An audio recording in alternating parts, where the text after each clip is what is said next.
तैयार कर रहे थे और उस डॉक्यूमेंट पर सुझाव देने के लिए शाम को 6 बजे निदेशालय से फोन जाता है कि सुबह 10 बजे मीटिंग है आपको। तक्षशिला निकेतन कॉलेज, जहां है advance nursery teacher training, yoga teacher training and early childhood care and education, recognised from MSME and organisation under ministry of MSME। तो आज ही आइए तक्षशिला निकेतन कॉलेज और करिए अपने सपने पूरे एट सिंह भूमि कॉलोनी, जनाना रोड, लोहागल, अजमेर। देखिए, लंबे समय से हम निदेशालय प्रशासन से हमारी लंबित मांगों को लेकर के वार्ता करने का प्रयास कर रहे थे, लेकिन निदेशालय प्रशासन द्वारा पिछले 2 साल से समाधीनता बढ़ती जा रही है और वर्तमान में अभी हाल ही में इन्होंने एक और नया विस्फोट करते हुए एक इस तरह का AMS ऐप के नाम पर षड्यंत्र किया है। वो कह रहे हैं कि हम आपकी डिजिटल उपस्थिति सुनिश्चित करना चाहते हैं, लेकिन ये डिजिटल उपस्थिति का मामला ना होकर के ये कर्मचारी के निजी मोबाइल में घुस करके उसकी जासूसी करने का मामला है।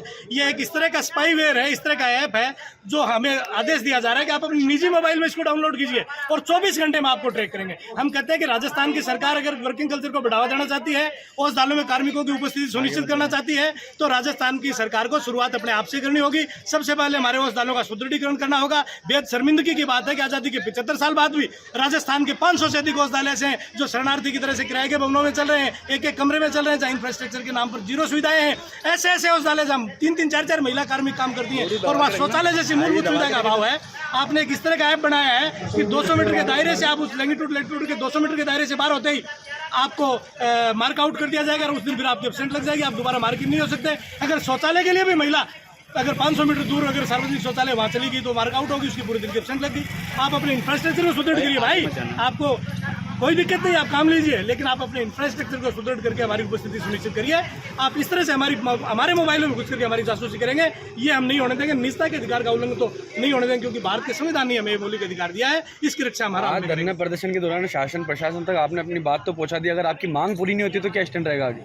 देखिए, आज हमने जिला कार्यकारिणी और प्रदेश कार्यकारिणी के सदस्यों को बुलाया, लगभग 1000 की संख्या में आयुष नर्सेज यहाँ उपस्थित हुए हैं।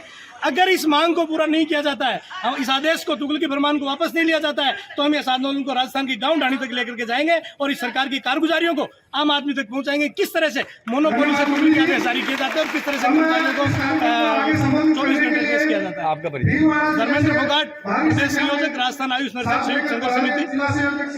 देखो, हमारी तो सरकार से एक ही डिमांड है कि हमें ड्यूटी से कोई परहेज नहीं है, हम ड्यूटी बड़े ऑनेस्टी से करेंगे, बट हमारी ये प्रॉब्लम है कि हमें संसाधन उपलब्ध करा दे और महीने का जो रिचार्ज होता वो उपलब्ध करवा दे। हम करने के लिए तैयार है, लेकिन ये जो अपने पर्सनल मोबाइल से जो हम भेजेंगे, हम नॉर्मली अपना डाटा भी सेव रखते तो अभी वो आजकल हैक हो जाता है, तो हम इस पे क्या गारंटी ले कि हमारे डाटा जो लीक नहीं होंगे। तो मेरी सरकार से गुजारिश ये है कि आप हमें संसाधन अवेलेबल करवाए और रिचार्ज जो हमारा पैसा लगता है वो करवाए। हम अपना जेब से खर्चा क्यों करें? बायोमेट्रिक लगाओ ना गवर्नमेंट, हम ड्यूटी देने तैयार है, आप कैमरे लगाओ, हम करेंगे, बट ये जो सिस्टम है हम इसको नहीं मानेंगे। ड्यूटी तो कर ही रहे ना, इतने सालों से करता है और ऑनेस्टी से करता है, आगे भी करेंगे, लेकिन हमें ये संसाधन उपलब्ध कराए और हमारा रिचार्ज करवाए। मैं जोधपुर से हूँ, वरिष्ठ नर्स शशिकला प्रजापति।